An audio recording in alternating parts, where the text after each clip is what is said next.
Assalamualaikum warahmatullahi wabarakatuh. Nama saya Rostina Wulandari dari semester 4 NIM 2108111092.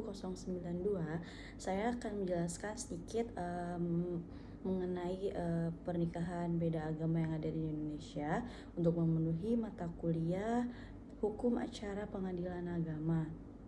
Ya, langsung saja.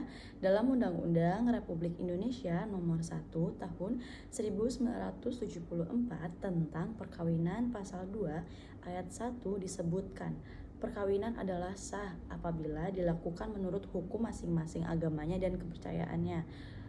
Dalam rumusan ini diketahui bahwa tidak ada perkawinan di luar hukum masing-masing agama dan kepercayaan. Hal senada juga dimuat pada Instruksi Presiden Republik Indonesia Nomor 1 Tahun 1991 tentang Komplikasi Hukum Islam atau KHI. Pada pasal 44 KHI terdapat larangan menikah beda agama.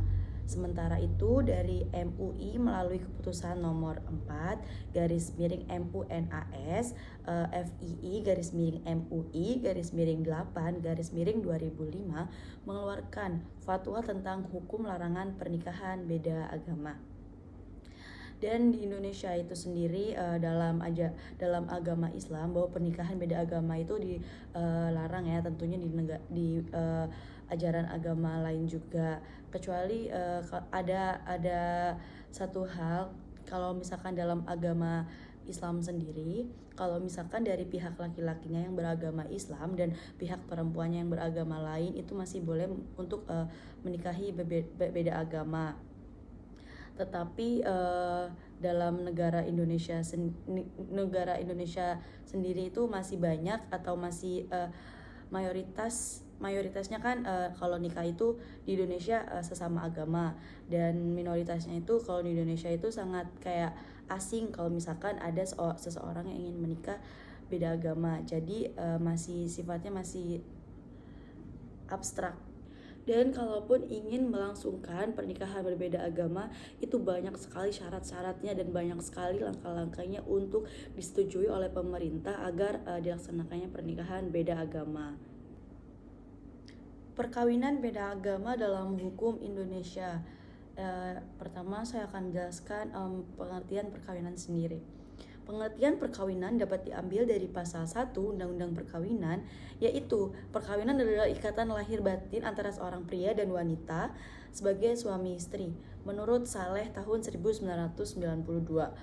Dengan ikatan lahir batin dimaksudkan bahwa perkawinan itu tidak hanya cukup dengan adanya ikatan lahir ataupun ikatan batin saja, tetapi harus keduanya tuh ada.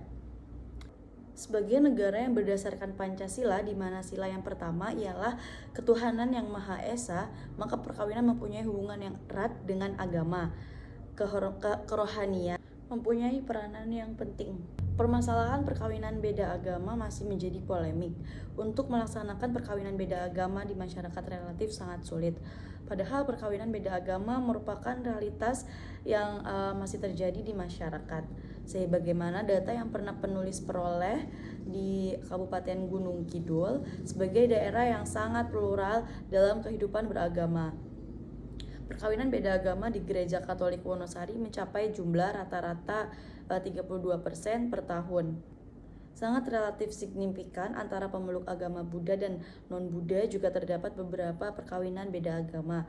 Adapun pelaksanaan perkawinan beda agama antara dua orang yang memeluk agama yang berbeda, salah satu pihak biasanya menundukkan diri atau masuk ke agama lain. Bila masuk agama semu atau sesungguhnya, misalnya seorang non-muslim yang hendak melangsungkan perkawinan dengan seorang muslim dengan menggunakan hukum Islam dengan pencatatan oleh KUA, sebelumnya harus mengucapkan ikrar syahadat. Ikrar syahadat ini menandakan dirinya masuk agama Islam. Di KUA beberapa kecamatan di Kabupaten Gunung Kidul, ikrar syahadat ini tampak dalam berkas catatan perkawinan yang menjadi dokumen resmi di KUA. Dengan demikian, untuk mengetahui perkawinan antara dua orang yang pada asalnya berbeda agama ini menjadi sangat mudah dengan melihat dokumen pencatatan perkawinan di KUA. Adapun seorang Katolik yang hendak melangsungkan perkawinan dengan seorang yang beragama lain atau non Katolik dengan sakramen gereja Katolik, maka harus mendapatkan dispensasi perkawinan terlebih dahulu dari keuskupan wilayah. Dispensasi ini akan dikeluarkan setelah pihak non-Katolik mengikuti pelatihan agama Katolik selama kurang lebih 1 tahun. Dengan dispensasi tersebut, maka keduanya bisa melangsungkan perkawinan secara agama Katolik dengan pemberkatan sakramen gereja. Adapun status pihak non-Katolik tersebut ketika melangsungkan perkawinan belum sepenuhnya menjadi anggota umat Katolik. Hal ini menjadi semacam lembaga penundukan diri, yang berarti ia menundukkan diri kepada hukum agama Katolik. Jadi kalau di Indonesia sendiri banyak orang yang berbeda agama ingin melangsungkan pernikahan, salah satunya dengan pindah agama ke agama yang ingin diikuti, misalkan dari non muslim ke muslim dan dari non Katolik ke Katolik. Sebelum adanya UU perkawinan, keadaan hukum perkawinan di Indonesia sangat beragam. Setiap golongan penduduk berlaku hukum perkawinan yang berbeda dengan golongan penduduk yang lain. Persoalan ini menimbulkan masalah hukum perkawinan antar golongan, yaitu tentang hukum perkawinan manakah yang akan diberlakukan untuk perkawinan antara dua orang dari golongan yang berbeda. Dalam rangka memecahkan masalah tersebut, maka pemerintah Hindia Belanda mengeluarkan penetapan pada tanggal 29 Desember tahun 1896 nomor STB 1898 nomor 158 yang merupakan peraturan tentang perkawinan campuran atau Regeling of the Gemengde Huwalijen. Pengertian perkawinan campuran dapat dilihat pada pasal 1 GHR yang menyatakan bahwa perkawinan campuran ialah perkawinan antar orang-orang Indonesia yang tunduk kepada hukum-hukum yang berlainan. Berdasarkan pasal GHR tersebut, para ahli hukum berpendapat bahwa yang dimaksud perkawinan campuran adalah perkawinan antara laki-laki dan perempuan yang masing-masing pada umumnya takluk pada hukum yang berlainan. Dalam menentukan hukum mana yang berlaku bagi orang-orang yang melakukan perkawinan campuran, GHR menyatakan bahwa dalam hal seorang perempuan melakukan perkawinan campuran, maka selama perkawinannya itu belum putus, tunduk kepada hukum yang berlaku bagi suaminya, baik dilakukan hukum publik maupun hukum sipil dalam pasal 2. Pada pasal 7 ayat 2 GHR dinyatakan bahwa dalam perkawinan campuran ini perbedaan agama, bangsa atau asal sama sekali tidak menjadi halangan untuk melangsungkan perkawinan. Penjelasan tersebut adalah perkawinan campuran sebelum adanya UU perkawinan yang ada di Indonesia. Permasalahan perkawinan beda agama dapat dilihat dari beberapa kasus yang ada di Jakarta, seperti pasangan Dudi yang beragama Islam dan Sharon yang beragama Kristen yang akhirnya menikah di gereja setempat karena adanya penolakan dari kantor catatan sipil untuk mencatatkan perkawinan mereka dan mengeluarkan akte perkawinannya untuk ke KUA bagi pihak orang tua perempuan.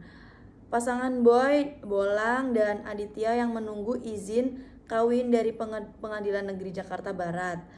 Pasangan Jamal Mirdad yang beragama Islam dan Lydia Kandau yang beragama Kristen Protestan yang menunda perkawinannya selama 2 bulan karena menunggu proses pengadilan, namun akhirnya dapat mendapatkan surat izin dari kantor catatan sipil DKI Jakarta pada tahun 1989. Dapat disimpulkan bahwa perkawinan beda agama setelah berlakunya UU perkawinan relatif sulit dilakukan. Dengan tidak diaturnya secara jelas perkawinan beda agama dalam UU perkawinan, maka terdapat polemik dalam pemahaman dari pelaksanaannya berdasarkan Undang-Undang Perkawinan, maka terdapat polemik dalam pemahaman dan pelaksanaannya. Berdasarkan pasal 2 Undang-Undang Perkawinan, ada yang menyatakan bahwa perkawinan beda agama tidak boleh. Akan tetapi berdasarkan pasal 66 Undang-Undang Perkawinan, terdapat ahli hukum yang menyatakan adanya kekosongan hukum sehingga peraturan GHR dapat diberlakukan. Dengan demikian, perkawinan beda agama dapat dilaksanakan dengan pencatatan di kantor pencatatan sipil. Terlepas dari polemik tersebut, saat ini realitas masyarakat masih menghendaki berlakunya legalitas perkawinan beda agama. Banyaknya praktek perkawinan beda agama di masyarakat yang relatif sulit dilaksanakan menjadi permasalahan hukum yang perlu mendapat penyelesaian. Cukup sekian penjelasan materi mengenai perkawinan beda agama yang ada di Indonesia. Kurang lebihnya saya mohon maaf. Wassalamualaikum warahmatullahi wabarakatuh. Terima kasih.